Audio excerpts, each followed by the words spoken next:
Vamos.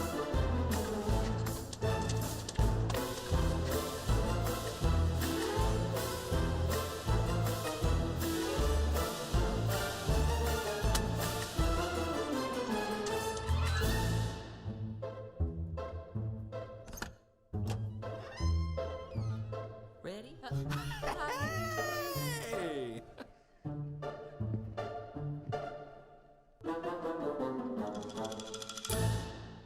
Well, good morning, everyone, and welcome to Hope Church. My name is Jason. I'm the lead pastor on staff. And before I jump into today's message in this brand new series, I want to take just a minute to give you a little bit of behind-the-scenes commentary on what happened 2 weeks ago at Christmas in Lake Country. When our team decided to hold 5 services for Christmas in Lake Country, I thought to myself, yeah, we should probably do that just to make sure we have available seats no matter when anyone wants to go to Christmas service. But in the back of my mind, I didn't say this out loud, in the back of my mind I thought, really? 5? Because we had 4 last year and we had plenty of room for that. And then we opened up registrations and the registrations started rolling in and kept rolling in and kept rolling in until 2 days before Christmas. I thought in the back of my mind, do we need 6 services? But because when the dust all finally settled on Christmas, our attendance from last year to this year grew by 800 people. I mean, it was not long ago at Hope Church that if 800 people came to Christmas in Lake Country, we would have thought that was amazing. Our attendance grew by 800 people from last year to this year. Now, I say that not because, you can clap at that, that's okay. That's something to celebrate. I say that not because our goal or our target has ever been to grow a big church. That's not the target we're aiming at Hope Church. Our goal is to help people grow a big faith in God. That's what we're aiming for. Now, that said, Christmas is about Jesus coming into our world for all people, because all people matter to Jesus, and that's why the numbers matter. The numbers matter because people count, and this year we had an additional 800 people hear the good news that brings great joy to all people at Christmas, and so that's what we celebrate at Christmas in Lake Country. Now, the second thing I love about Christmas, and this one isn't flattering to me, so don't let this one leave the room. This is just between us. I have almost nothing to do with it. I don't. My lane at Hope Church is very narrow, and it shrinks every year. In fact, in December, I always feel a little bit guilty because people come up to me and they say, Jason, you must be so busy this month. And I'm like, not really? Am I supposed to be? I feel like I'm doing something wrong, because what happens is a result of our hardworking staff at Hope Church, and it's a result of everything our hundreds of Hope Church volunteers do week in and week out. You see, our church is filled with regular volunteers who believe that church should be for people who don't go to church, who believe that our community and everyone online needs a church for people who, for whatever reason, are not engaged in the life of a local church. We believe that life is stressful. Church should be helpful. And as a result of that belief, we are surrounded by people who pour out their hearts and their souls into serving other people, into volunteering, into joining teams, so that whenever anybody comes in the room or online, they can be welcomed and they can have an amazing experience. And you give so much. You are so incredibly generous to fund the ministry of this church.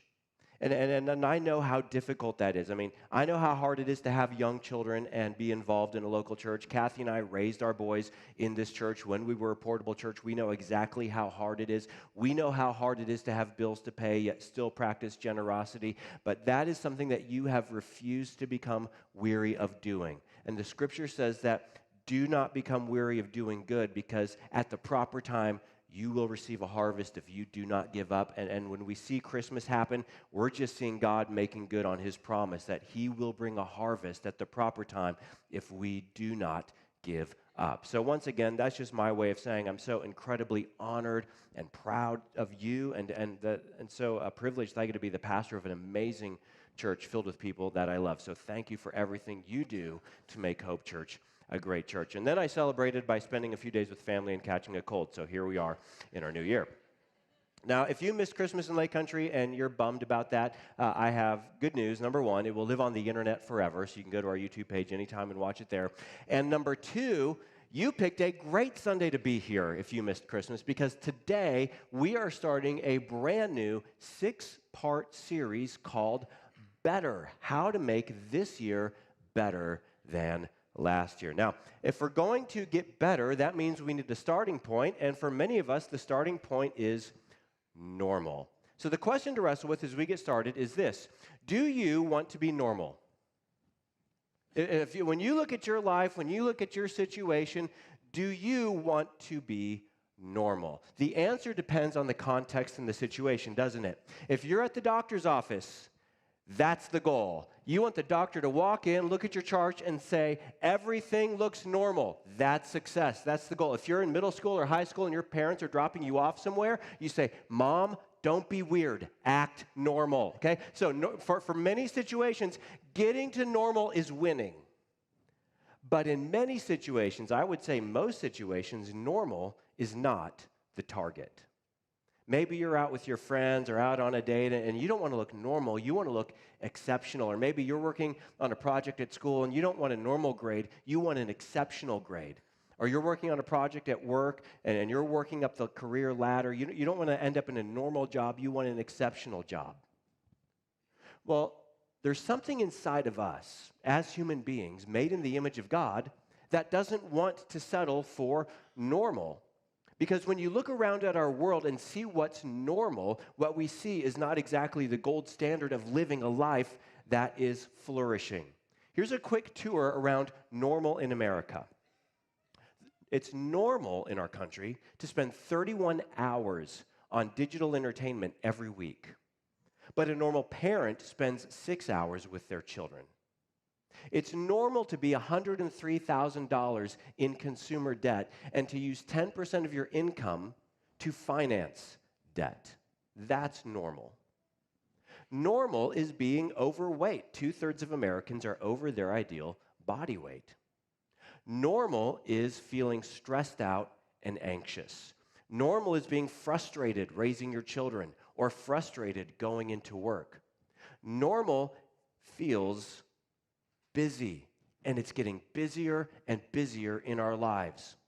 Normal is not being able to have a healthy, constructive dialogue with someone you love, and conflict spirals out of control. Rather than saying how we're really feeling with kindness and empathy, we lash out or we stonewall and we block others out of our lives.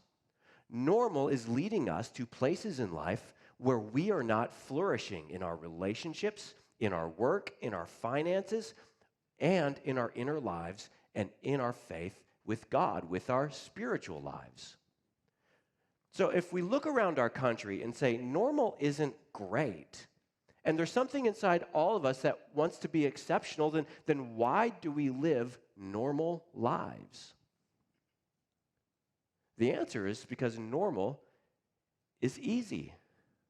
Normal is the default mode, just living in our world. If you just pick up your feet and float downstream with everyone else, you'll get to the place where everyone else ends up. You will live a normal life and you will arrive at normal destinations. And every week, someone's contacting our church, asking to talk to a pastor because their marriage got to a normal destination, or their sin problem got to its normal destination, or their parenting approach that's normal got to its destination. And as a result, they need help because they say, this needs to get better because I'm suffering the consequences of normal. So the solution to normal is quite simple. The solution is better. Let's not be normal, let's be better. But better takes thought, better takes a plan, better takes effort. But the first thing better needs is a definition. You see, we assume something about better in our world. Here's what we assume about better. We assume that bigger is better. If normal is a car, what's better? A faster car, a convertible, a car with a Harley parked next to it, that's better. If normal is a vacation to the national park, better is an exotic vacation somewhere in the world.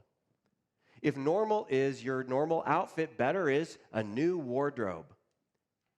See, we assume bigger is better. Bigger house, better quality of life, financially speaking, bigger is better.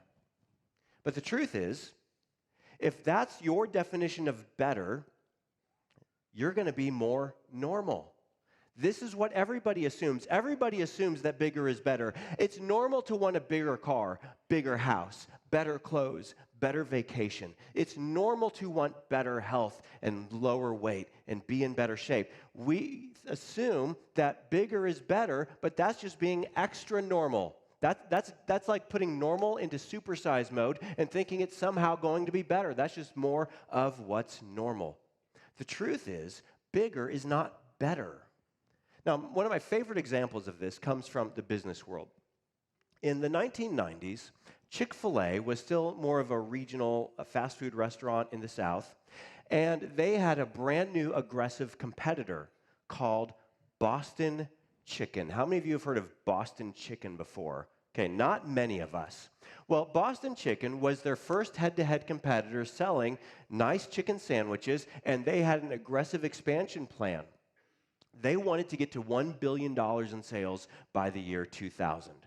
Well, this, of course, worried the executives at Chick-fil-A, so they gathered in the boardroom in a meeting to discuss what are they going to do about this threat to their market share.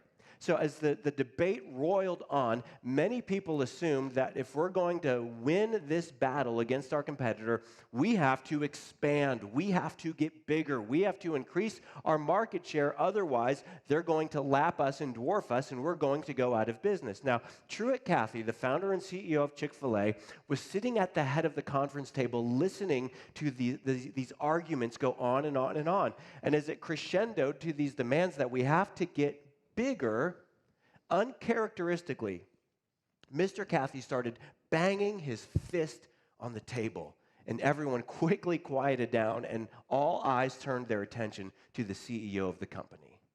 And here's what he said: "I'm sick and tired of all this talk about getting bigger.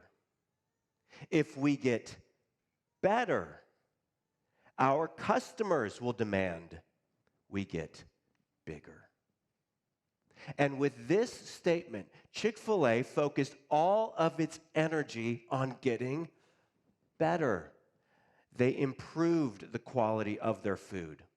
They doubled down and tripled down on making a culture of the best customer service possible in the fast food industry. And after they began winning awards for having the best customer service in the fast food industry, they started asking the question, how do we have the best customer service in any industry?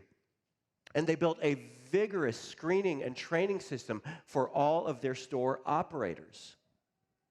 And today, 30 years later, most of us have never heard of Boston Chicken. But Chick-fil-A has become the third largest fast food franchise in the world behind McDonald's and Starbucks, but the per-store revenue of Chick-fil-A leads all restaurant chains. In fact, their over $8 million annually per store is almost double the second place franchise. That's better. Now, here's why I like this example of better is not the same as bigger. Because Mr. Cathy was an outspoken Christian, and he baked many of the principles of following Jesus into the operation principles of his franchise, or maybe I should say he fried them into his franchise. One of those examples that everybody knows is that Chick-fil-A is closed today, on Sunday. Sorry, if I had now planted this idea in your head, we should get Chick-fil-A. Oh, it's Sunday. We can't. Which means that they achieved this kind of marketplace dominance, this kind of per-store revenue dominance, while operating one less day per week than all of their competitors. That's not bigger, and that is not normal. But they proved it is better. So in this series, we're going to focus on how to stop being normal in 5 key areas of life. and how to be better in these areas of life. We're going to talk about how to be better at friendship, because a lot of Americans are lonely. We're going to talk about being better at work, because most Americans are frustrated at work. That's what's normal. We're going to talk about being better at parenting and better at finances, because that's a major source of stress for most people. That's normal to be stressed out by money. We're going to talk about how to be better at it. We're going to talk about how to be better at health. And no, it is not a sermon about exercise. It is not a sermon about diet. And it's not even a sermon about self-love. Those are all normal approaches to health. We're going to talk about a better approach to health.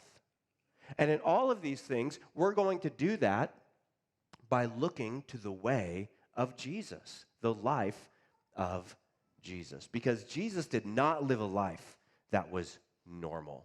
In fact, he always said things that were so abnormal, people in his generation didn't know what to do with him. In fact, Jesus said things like, hey, if someone sins against you, you forgive them on the spot. And if they keep doing it, you just keep forgiving them. And people in his generation said, that's not normal. And Jesus is like, I know, this is better. And Jesus said things like, if someone asks to borrow something from you, just give it to them. Let them have it. Don't expect to ever get it back. And people said, that's not normal. And Jesus said, I know. That's better. Now, if you're not a Christian, and you're checking out church, or maybe this is your New Year's resolution to check out church, what I want you to know is you're not alone here. We have people at Hope Church who are kicking the tires on church, kicking the tires on Jesus, kicking the tires on God to see if they hold any air. And while you're doing that, we don't expect you to pretend to believe anything you do not believe. You just come and you kick the tires, and we'll even help you kick them, and you can decide for yourself if they hold air.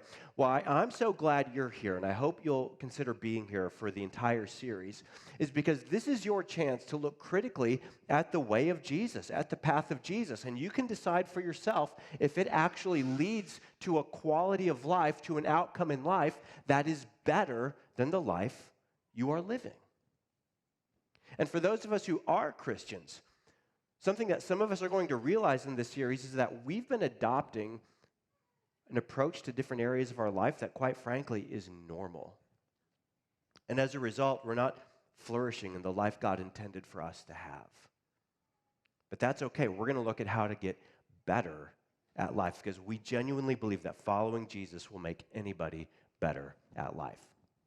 Well, today, for the balance of my time, instead of talking about any one area of life, I'm going to introduce a principle on becoming better, and it's something that we're going to see touched on every week throughout this series, and there's going to be just a really helpful application for you at the end of our time today. Now, to get started, we're going to be in Matthew chapter 20, where Jesus is getting very near to the time of his death. And I'm going to take a very quick sip of my tea so that my throat can make it for another 18 minutes and 15 seconds. Cheers. Thank you for indulging me. Matthew chapter 20, verse 17. Now, Jesus was going up to Jerusalem. Now, he's about 1 week away from his crucifixion. So his ministry's been going on 3 years. His disciples have been with him for 3 years. The crowds of people have been following him for 3 years. They've seen the miracles. They've heard the teaching. Now he's approaching Jerusalem. It is time for him to be crucified for the sins of the world. He's going up to Jerusalem. On the way, he took the 12 aside and said to them, now, he takes the 12 aside because there's always crowds of people. They're like deadheads just following him wherever he's on tour. So just the 12. Guys, come here. I want to be clear on something. We are going up to Jerusalem, and the Son of Man will be delivered over to the chief priests and the teachers of the law. They will condemn him to death and will hand him over to the Gentiles to be mocked and flogged and crucified. On the third day, he will be raised to life. Now, what's interesting is in Matthew's biography, this is now the third time Jesus has explained to his disciples where this road ends. He says, guys, it's been good. It's not going to stay good. We've had the crowd at our back. We're about to lose the crowd. Following me has made you popular. Now following me is going to cost you something. And he is being very clear about where all of this is headed, and he can feel the dread starting to settle in. In fact, by the time he got to Thursday of the following week, he was in the Garden of Gethsemane, and he was praying, Father, my soul is overwhelmed with sorrow to the point of death. He's starting to feel that creeping in, and he is unburdening with his 12, with his disciples, with his friends, and he wants them to be ready for what's about to happen, okay? That's the situation. He pulls them aside. He shares this with them. He bears his heart. He pours it out to them. Here's what happens. Then the mother, let's go back a slide. Then the mother of Zebedee's sons came to Jesus with her sons. Zebedee, he was the father. Pardon me. Zebedee was the father of James and John. So these are two of Jesus' disciples. They were brothers, James and John. Well, their mother is part of the crowd. So I don't know if she's like, doing their laundry, making snacks, whatever, but she's just part of the crowd following Jesus. And Jesus makes this impassioned plea. He shares his heart with his disciples. And so she motions to James and John, and they go to him, kneeling down, asked a favor of him.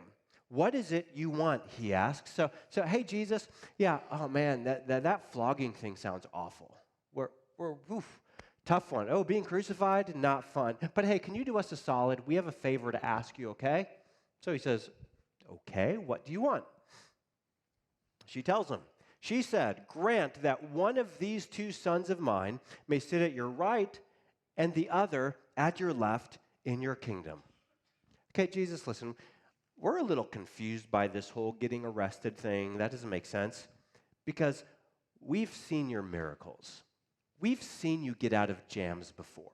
We've seen people try to arrest you, but they can't quite seem to arrest you. We know who you are. We know you'll get out of this. So when you become coronated, when you become the king of Israel, because we believe you're going to sit on the throne, you've talked about that. We believe it's going to happen. When you sit on the throne, listen, I know that my boys can't be the king because you're the king, but can they be like number 2 and number 3 guy in your kingdom? Now here's what's funny about this.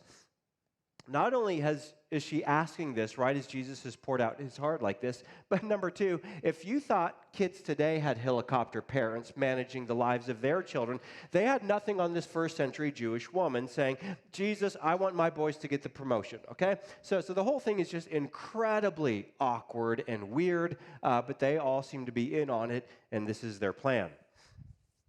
You don't know what you are asking, Jesus said to them. Can you drink the cup I am going to drink? We can, they answered. So you guys have no idea what you're asking for. You see, my throne will be a cross. That's how I will make a citizenry for myself. That's how I will make a people for myself. I am the king who lays down his life for his subjects. To follow me is to take up your cross, to take up your pain in the cost of following me to be my disciple. I don't think you know what you're asking. Can you drink the cup I drink? Cup was a long-standing metaphor in the Hebrew language for suffering or for judgment. And Jesus said, the cup of suffering, the cup of judgment is coming on me. I am going to drink it. Can you drink the cup I'm going to drink?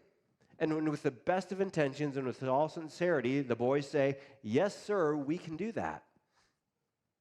Jesus said to them, you will indeed drink from my cup.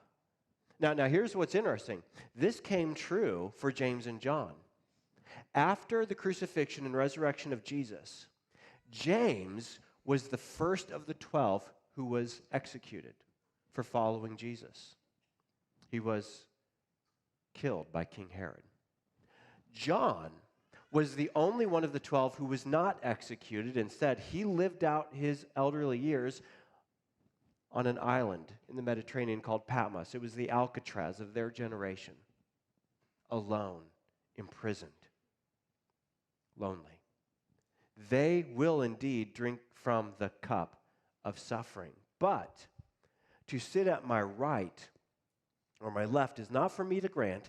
These places belong to those for whom they have been prepared by my Father. Now, that's a pretty gentle answer to a pretty insensitive and stupid question. But before we say, well, man, what idiots, how could they ask that question after Jesus poured out his heart to them? The reason why Matthew includes this is so that we would ask ourselves, I wonder if I'm being an idiot when it comes to the way of Jesus. I wonder if there's something I'm not seeing that is obvious and right here in front of me. Well, Jesus wanted to make sure all of his disciples got the point, so because he knew this is part of the human condition, so instead of just talking to them, he decides to bring everyone together and talk about it. When the 10 heard about this, they were indignant with the two brothers. Not indignant like, that was really rude, you should be more sensitive to Jesus. They were indignant like, we called dibs, I called shotgun, I want to sit by Jesus, I want to be on the right and the left, okay? So Jesus says, okay, everyone, time out. Jesus called them together and said, you know that the rulers of the Gentiles lord it over them, and their high officials exercise authority over them. Jesus says, let me tell you what's normal. Normal is, I want to be in charge. I want to be boss. I want to be the guy. I want to be the lady in charge. I want to be first. You know that the rulers of the Gentiles, people who are pagans, people who are far away from God, people who don't even believe in God, that's what they want. That's normal. And the disciples are thinking, well, we know. That's why we asked for it. We want it too. But Jesus rebuked them when he said, not so. Not so with you. Instead, whoever wants to become great among you. You guys want to be first? You guys want to be great? Okay, he doesn't criticize that. You want to be better? You want to make some new resolutions? Great. He doesn't criticize that. He doesn't criticize the desire to rise above normal.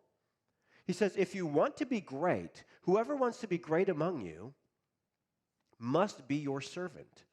And whoever wants to be first must be your slave. Just as the Son of Man did not come to be served, but to serve, and to give his life as a ransom for many. If you want to be better, if you want to be great, if you really want to be first, I'm going to tell you, Jesus said, the counterintuitive way to get there. And it is not by asserting your right, it is by abdicating your right.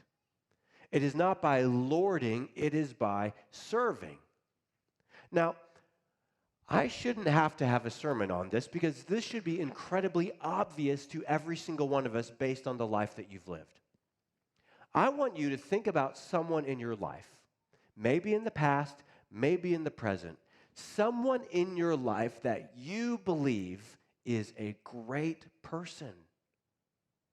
Someone who has made your life better. It might be a mom, it might be a friend, it might be a neighbor. Think of someone in your life who you think, I mean, they're not famous, they're not in the news, but you think, that's a great person. Do you know what's true about that person that you think is great? They became your servant. They met your need. They helped you in your weakness or your inability. They were patient or kind or gentle with you. They invested in you. They took a lower place to elevate you. And that's why you believe that person is great. The opposite's also true, isn't it? Maybe you've had a parent, maybe you've had a boss, maybe you've had a spouse, and their life was all about them. It was never about you. Everything was always about how they could get more prominence, more luxury, more titles, more accomplishments. It was always me, more. And they might have been successful in their goals, but you do not think that was a great person. If you have ever worked for a boss like that, you probably did not love that work environment. You always had to be a little bit cautious in that kind of work environment. I mean, I'll never forget the people in my life who've invested in me. One of the people I think about is when I was an intern pastor 20 plus years ago. Now, I was at a church, and every Monday morning, the lead pastor of the church, and he was so incredibly busy leading a local church, he would take 30 minutes of his time to read the Bible with me. And then we would have a meeting after that, but he would say, hey, we're just going to read the Bible for 30 minutes. Now, what was funny was I was already in seminary. I already knew how to read the Bible to be right, but he taught me how to read the Bible to hear God speak to me.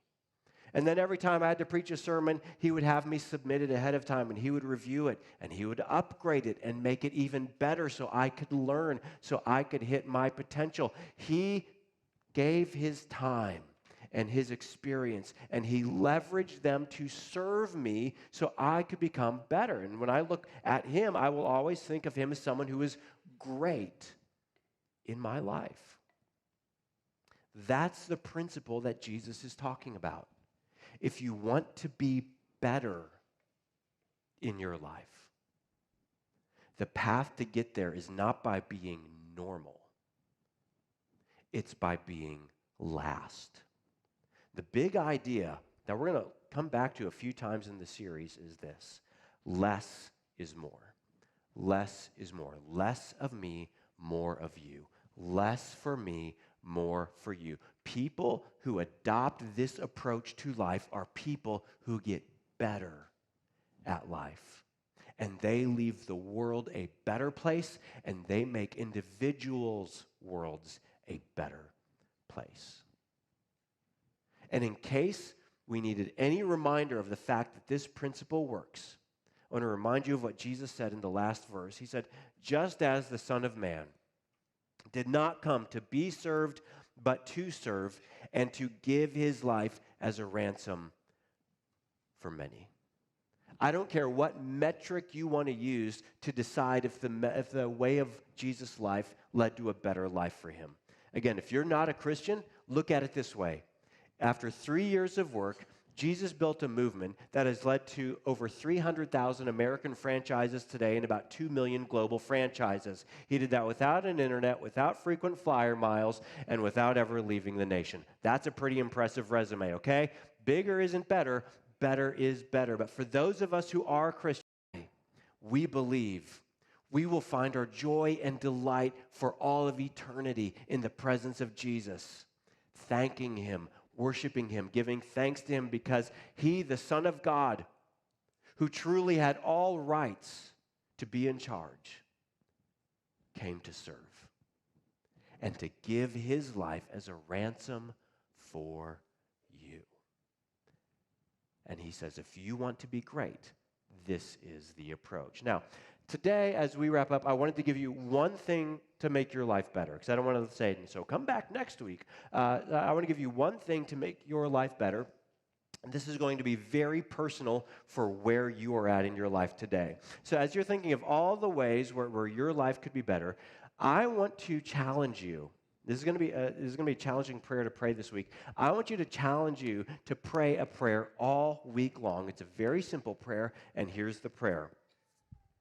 God, give my blank a better blank today. Now, you have to fill in these blanks however you see fit. God, give my wife a better husband today.